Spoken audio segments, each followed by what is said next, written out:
mother especially was involved in well, opening up equal opportunity. She Right? was. She started an organization in Oklahoma called Oklahomans for Indian Opportunity. And that was in the late 60s, mid 60s. And it was the first statewide a Native American organization that had been organized in Oklahoma. And there's the eastern tribes and the western tribes in Oklahoma. The eastern tribes are called the civilized tribes, and us non-civilized tribes were on the other side, on the west side.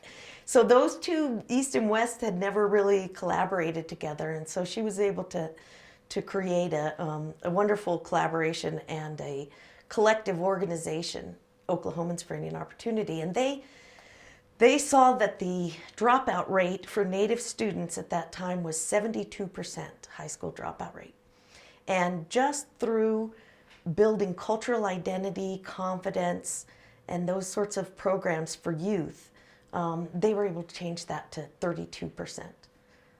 It's an amazing, in just like 4 or 5 years, it turned around that fast.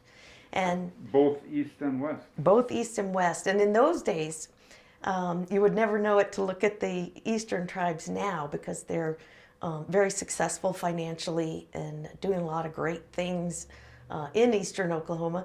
But when OIO started in the late 60s, the Bureau of Indian Affairs was still appointing their leaders. And they were very, very poor. They were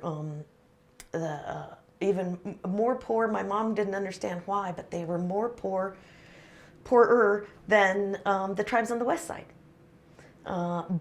probably because of this different level of oppression that they had the experience of, and the removal probably really beat them down. And in those days, well, still even today, Indian children don't see themselves reflected in U.S. educational system's curriculum. So you take on the belief that your people, your culture, have no value. You're not included in books. You don't see images of people that look like you. And you have teachers who say very racist things to you, probably unintentionally. Implicit bias, all kinds of things were happening to these students. And they just kind of picked them off one by one. They created, I'm always amazed that this is how simple it really was.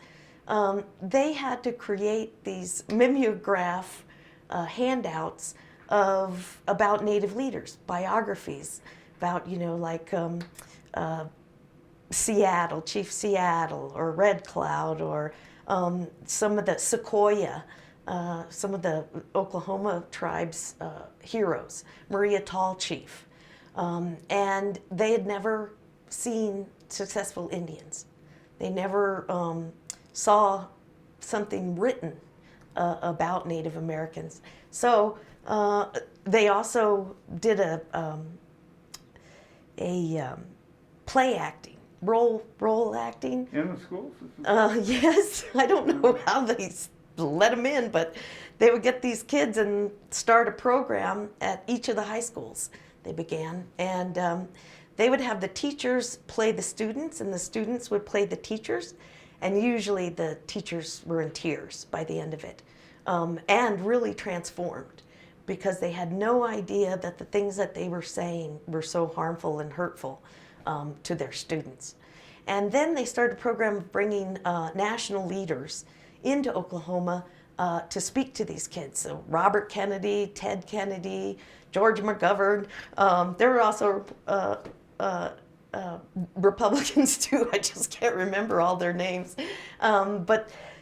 So what these kids, then the other students started getting jealous, and even the school system said, well, why do only Indian kids get to, go see these famous people? They were jealous, and so they created a program where the Indian student could invite a non-native classmate to go with them.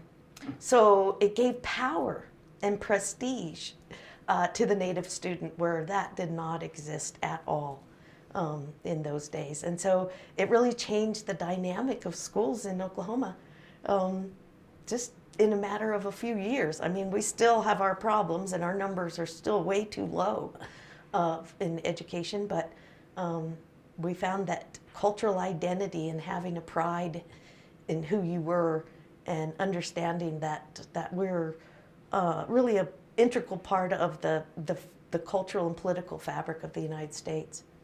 And it's really important for us to create futurisms. That's what's really exciting. We have the Red Planet comic books here in Albuquerque, the only indigenous comic book store in the world. And a lot of those artists and writers are creating Indian, Native American, or indigenous futures. Because for our kids, they grow up thinking that we're the vanishing race, that we don't have a place here. We're not a part of this country's history or its future. And so it's really important for young people to know that they do have a future, and a future self-identifying as an indigenous person. And I think that really started, it got a real good boost from the Self-Determination Act. How does the ambassadors program fit into your So, agenda? After studying tribal governments and we worked with about 20 and then 7 more intensely. It really found out that because of the policies of assimilation and the U.S. education system, our leaders suffered from the culture of oppression. Oftentimes we weren't as creative. When you're always in a reactionary mode, it's hard to be creative. When you're working in a vacuum of information, you're not making good decisions. So found all of these kind of underlying causes, and we thought one of the best ways, actually, my mom was hosting a conference funded by the W.K. Kellogg Foundation regarding Native American or tribal governments as rural healthcare providers. This was in 1991, when AIO was still headquartered in Washington, D.C. And she became ill. She had an asthma attack and was on bed rest by her doctor. My sister happened to be living there in Washington at the time, where she was there for an extended period. I was working for the National Museum of the American Indian. And my mom asked us if we could take time off from work and come help her with this conference. So she didn't have enough backup of staff. So we helped with the conference a little bit, just really backed up the AIO staff. And then we hosted a reception of the conference participants. And later in the evening, when it was just the Kellogg program officer there, she came down in her pajamas and we visited. And he said, "How did you have these 2 daughters? What did you do to train them, to get them to just be able to step in and fill in your leadership roles?" And we just laughed and started talking about it. And he said, "I think I could get you funding to do a leadership program." And we set to putting together a group of advisors, native and non-native advisors, to talk about what would be the key elements in an indigenous leadership program. And what we came to find was indigenous values. It had to be based on a set of indigenous values. And so Mom, with the help of a good friend, Jackie Wasilewski, were able to articulate 4 core cultural values that we call Hayarokwe. Hayarokwe in Comanche means just right, but it also means the number 4. 4 is an important number for Comanches. And so it's relationships, responsibility, reciprocity, and redistribution. So how do we infuse those core cultural values in the way we run the program, basically? And then we brought folks together and, for the first class, after the advisors had helped shape it. I wrote the curriculum, and we just started doing it. Let's just see if this works. And what we really found with the first class is that cultural identity is key to being an effective leader. We know that that's the highest resiliency factor for Native American students is cultural identity. We found that to be true in the 60s and 70s, and it was still true there in the 1990s. We had a board member who said, well, LD, he's from Oklahoma, LD, didn't we settle that cultural identity stuff back in the 60s? Well, but we found out that each generation needed to go through it because it wasn't reinforced. Wasn't reinforced in any sort of way, our cultural identity, except by our family, maybe, if our family had been able to keep some of those values intact. But we found that Head Start is a fantastic place to have language immersion and to build cultural identity. So we took a group of young adults, about 30 of them, 32, all from all around the country, all different tribes, pretty much a microcosm of what tribal America looks like.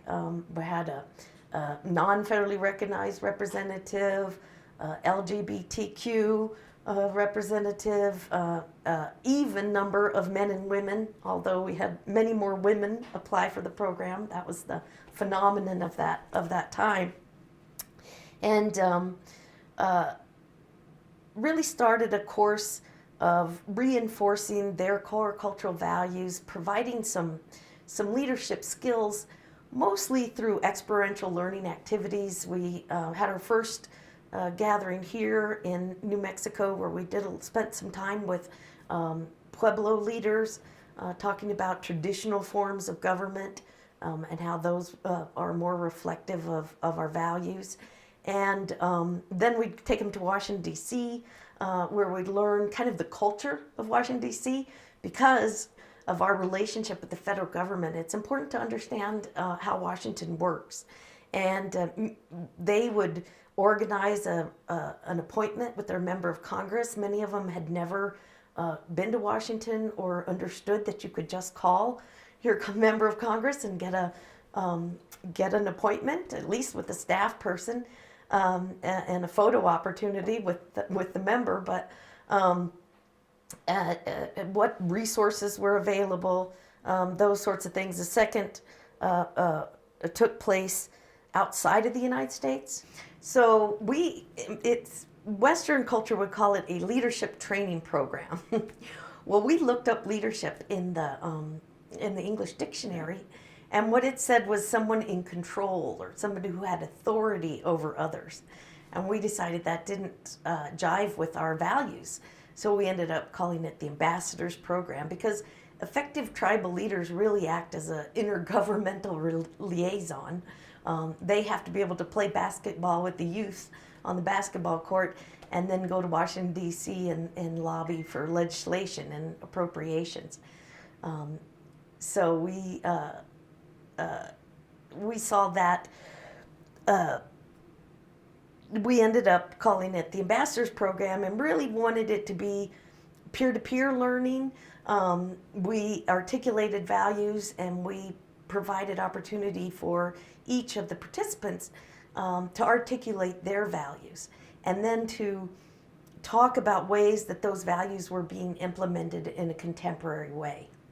So we really feel we have something to offer the rest of the world, our indigenous worldview, and also our values. And if we articulate them, then we can figure out how they can work in a contemporary way, because they do. And some of these values are really just universal. They're human values. And the program really took off. Just having the opportunity we found to take that time to talk about your values and where did they come from, how did you get those values, which values are indigenous and which values are imposed, and how does that work in your family, really, and in your tribe.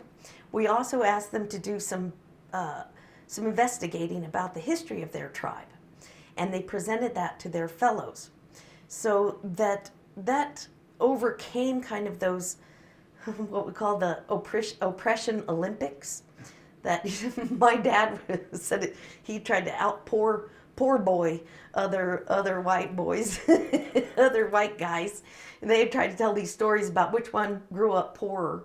But for natives, it's, who's the real Indian, and is it the shades and braids or the red-headed professor? And what we found through learning about people's history, their family and their tribe, we learned that that even because they might have had red hair and grew up in a city, that they were still had those indigenous values. Their family still had those same experiences as someone who grew up in Montana on the reservation. And so that really created a lot of, I guess, bonding amongst each cohort. And then we found that they bonded across cohort. And mostly they say that we created we tried to kill them in a foreign country. And that's what allowed them to really bond. They had a shared experience of danger. And that sealed their camaraderie. But we started in the very first cohort to take each class outside of the United States and learn about the indigenous peoples of that country, and learn how that government treated those indigenous peoples. And we always included a trip to our U.S. Embassy, and they never failed to disappoint us in every country we went to. Just their lack of knowledge, and some of their comments were just outrageous. So that what we found was you learn more about the United States when you leave the United States, and when you understand how the rest of the world perceives us, and the fact that there's other indigenous peoples. We had one participant said, "There's no Indians in Mexico. Why would we go to Mexico?" But we had a Nahuatl spiritual leader come and talk to us about values. And he recognized that the values of his tribe and even the way of doing things was very similar to the way this Nahuatl person was talking in Mexico, and did a complete change. So 2 years into, or towards the end, the last two classes, we included indigenous peoples from other countries. Ainu from Japan, and Bolivia, Peru, Guam, Australia. But we really created this wonderful relationship, and we have a sister organization in New Zealand run by a group of Maori, the Advancement of Maori Opportunity. And we have, in a movement of solidarity and for AIO to truly be an international organization, we have 3 Maori who sit on our board of directors, and then 3 of our board of directors sit on their board of directors, to try to create some real meaningful exchanges of indigenous leaders around the world, and how we could find common cause and maybe take collective action internationally. It's very much an ongoing program, but has it borne fruit from some of the original early generations? Yes, most of our participants are between the ages of 25 and 35, young adults just starting out on their career, and so we have found that they have been very successful. Janine Comanote founded the National Urban Indian Coalition. We have ambassadors who are in philanthropy, who lead Native nonprofit organizations, who lead urban Indian centers. They're in every facet of tribal governance, either tribal chairs and tribal council, but also running programs. I just got off the phone with Francine Blythe, who runs Vision Maker Media, which supports Native American filmmaking. So we're finding ambassadors just about everywhere, and in influential positions as well. And they lead with their values and infuse their organizations, institutions, with an indigenous worldview. And I think that that's really key to their success. I'll say it's not only ambassadors that are really taking off in this indigenous worldview kind of leadership. We're seeing the fruits of that work that took place in the 1970s and the 1980s. We're seeing the graduates of language immersion Head Start programs, or youth cultural programs on reservations, or urban Indian centers that provide a space for Native youth to reinforce their cultural identity. We're seeing that generation take power now. I mean, that's who these people are. The water protectors, I think that their key to success was that they led with their indigenous values, that really resonated with the rest of the world. And it attracted allies. It attracted just about every other Indian tribe in the United States, and many around the world supported those water protectors. And so did non-Native allies. For the first time, non-Native environmental groups were reaching out to build collaboration with the water protectors. So before, we're just barely getting over, getting up and climbing over the edge of the cliff. And now we're really standing there, I think, and building bridges over that cliff. We're not hanging on for survival. We're really thriving right now, I think, even in the midst of a very anti-Indian administration. They come and go. This one was a little more a little more interesting than others, but even through that administration, we were able to do some amazing things. At least three Indian tribes had land returned to them, or they purchased it. Didn't come back to them for free. They purchased it. One tribe in California created a coalition with an environmental group, and they raised money together, and the tribe was able to purchase a part of the Big Sur, which had been a private ranch. So they've got redwood trees and a part of the coast that they'll be protecting for time in perpetuity. And we won at least two amazing Supreme Court decisions that upheld our treaty rights. We were able, mostly through the courts, but also some federal agencies, stopped open mine copper mine in Arizona that was going to take over and destroy sacred places for the tribes in that area. We were able to stop the Bristol Bay gold mine. That was amazing, and that was also a coalition of environmentalists, tribal leaders, local leaders, and the Trump sons, because they'd done some big game hunting up in that wilderness area. And so the Indian, it was an Indian, Native American, Native Alaskan hunting excursion outfit group that had hosted the Trump boys, and they reached out to them, this outfitting group, to tell them that wild wilderness was under attack for a gold mine, and they were able to get these guys to help stop the administration. And actually the Corps of Engineers, the Army Corps of Engineers, which has never been one of our favorite governmental institutions, came down on the side of environmentalists and Native Americans. So we stopped that. So even in the midst of unfriendly administration, we'll say, we were able to move forward. And it's because these leaders, these up-and-coming leaders, are really connected to who they are, and they lead from an indigenous perspective, which is, new, I think, just over the last 10, 20 years, really coming in into their own, these folks who are the products of all of these wonderful programs that have been in effect for the last 20, 30 years.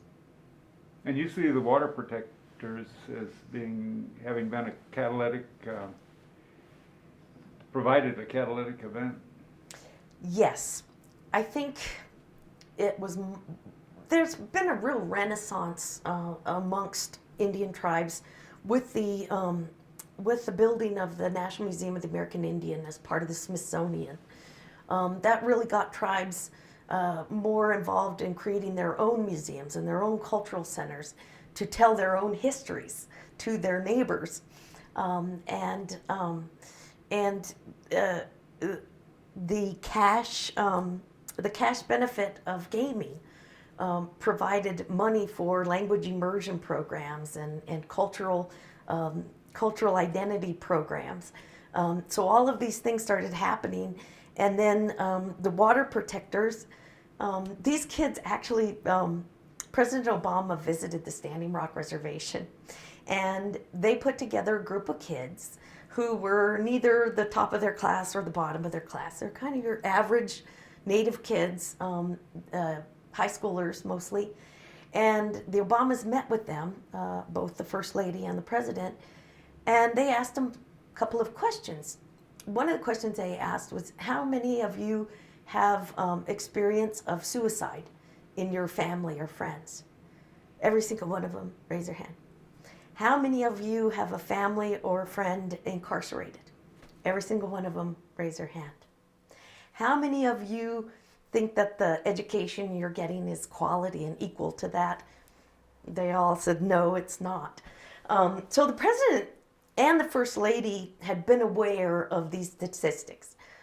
They had graduated from Indian 101, not AIO's 101, but they surrounded themselves and hired Native Americans who helped to educate that administration. So they had heard these statistics, they knew it, but this first time, they really see it and see it in these kids' eyes. And so they took a real interest in this group. They brought them to Washington and showed them around, and really the President told them, you can do whatever you want to do. You have that ability. And it was really those kids that founded the Water Protectors movement, and along with others, but they really took him at his word, and they did it.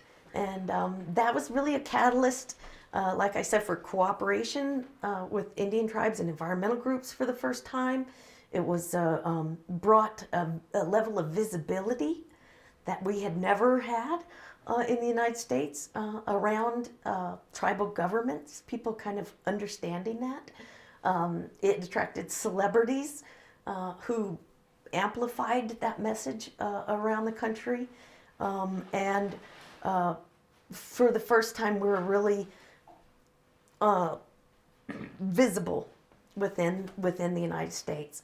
And we've really built on that. People have built on that. Some great organizations have been created around those actions at Standing Rock. And young people really saw that they could do something. They could make a difference. Look at these guys up there. I mean, I don't know how many kids just jumped in their car and drove up there and occupied. Everybody I know did. Everybody sent supplies, sent money, fundraised. Each of us. When our tribal bus went up there. The candidate for the Interior Department. She went up there. We know that Congresswoman Ocasio-Cortez, it went there and spent time there, and really had really got the political itch, the idea that she could help create change by running for office. I think a lot of people did. This last election, 2020, we saw more Native American candidates than ever before at every level, from the Commission of Education to county commissioner to Congress, and it's just amazing. It's amazing. My impression of what's happening now in New Mexico is that there is a lot of activism from women, and there are a lot of organizations that are basically young women. That is that unique to New Mexico right now, or is that part of some tradition? Well, we find that Indian tribes can often be the miner's canary. If it starts happening in our communities, some kind of trend, social trend, then you'll see it repeat in other minority groups, and then it'll move to the larger society. And this is one of these great examples. We started seeing about 20 years ago more women going on to college, and Native women, and Native men turning towards more blue collar jobs. And there were more women in tribal colleges. More women were applying for programs like our leadership program, the ambassadors program. We'd almost get twice as many women applying than men each cohort. And we found that women were taking over running all these social service programs within their tribe.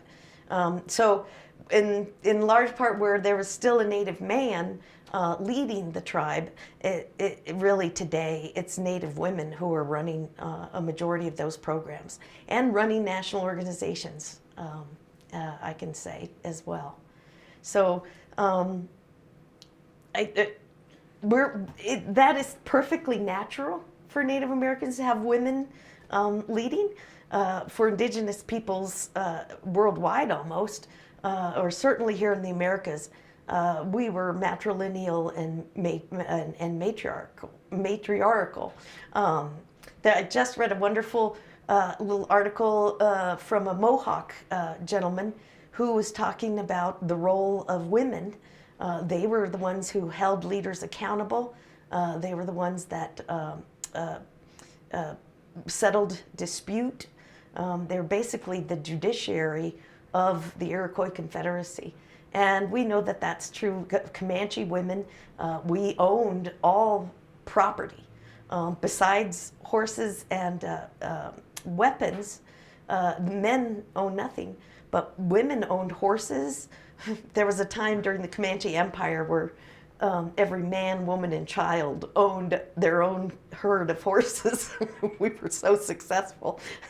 So women owned everything.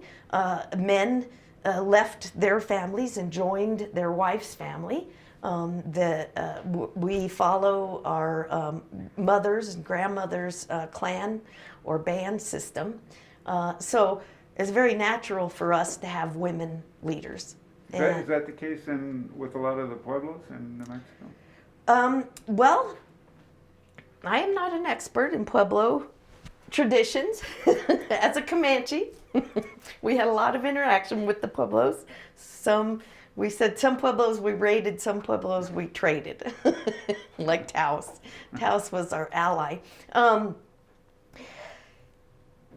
Where we see men overall still running tribes, the majority. We don't see as many women reflected in those top leadership positions. That is what we call the result of a culture of oppression. It's the direct result of a series of policies of assimilation by the federal government to eradicate our cultures, which were matrilineal and matriarchal, and were meant to turn us into Americans. It was a European idea to create chiefs. You know, the Iroquois will tell you they didn't have chiefs. They had these representatives of the people. They weren't called chiefs. They were kind of, I think the direct translation was nice people. For Comanches, we didn't have one supreme leader. We made decisions by consensus, which often took a great deal of time. The Pueblo people, as far as I understand their tribal government, a lot of it is by consensus. Everybody has the opportunity to provide their their input. And I'm pretty sure that many of the pueblos that I've had good friends at, are at least matrilineal. So homes are, the homes on the pueblo go from mother to daughter, mother to daughter. And so we know that Pueblo women have a great deal of power. It just doesn't look the same in Western culture. And we make these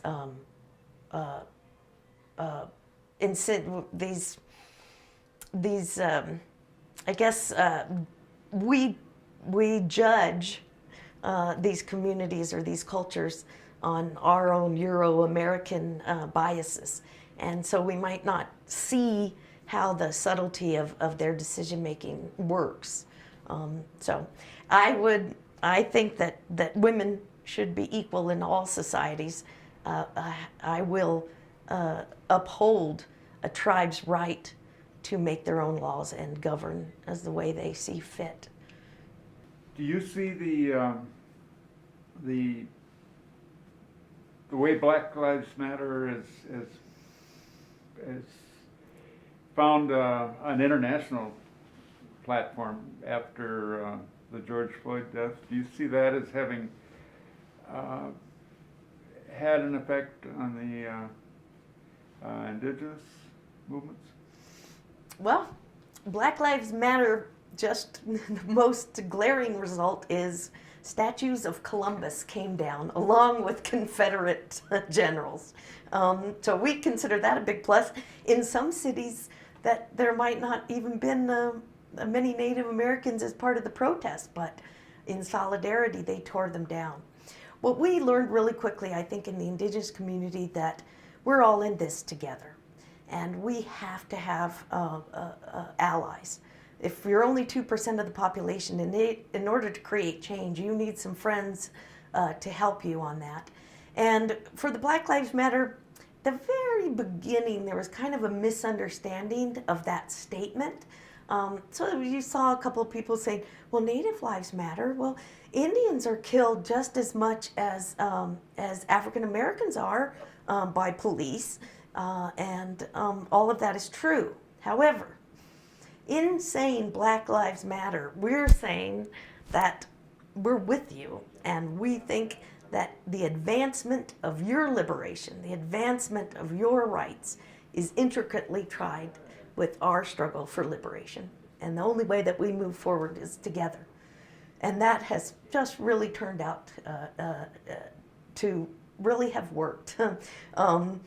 For those women who organized Black Lives Matter, them and many of women, mostly women, African American women, when they're interviewed on the news now, they say Black and brown and indigenous.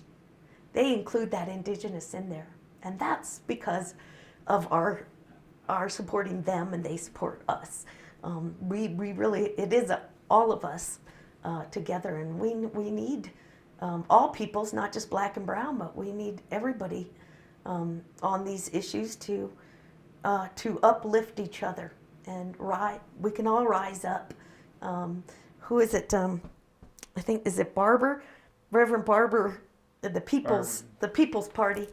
He says, that if we're all together, they can't beat us. If we're all there together, we outnumber them, and we can really create change when we're working together. So, boy, I wish we could just pick up each issue, maybe starting with children in cages, and do that, and then do this, and then do that. I think we really have the power. We're already seeing reforms taking place in the police. It's slow. It's not what we want altogether, ultimately. But we're seeing some changes. We're seeing multinational corporations saying systemic racism.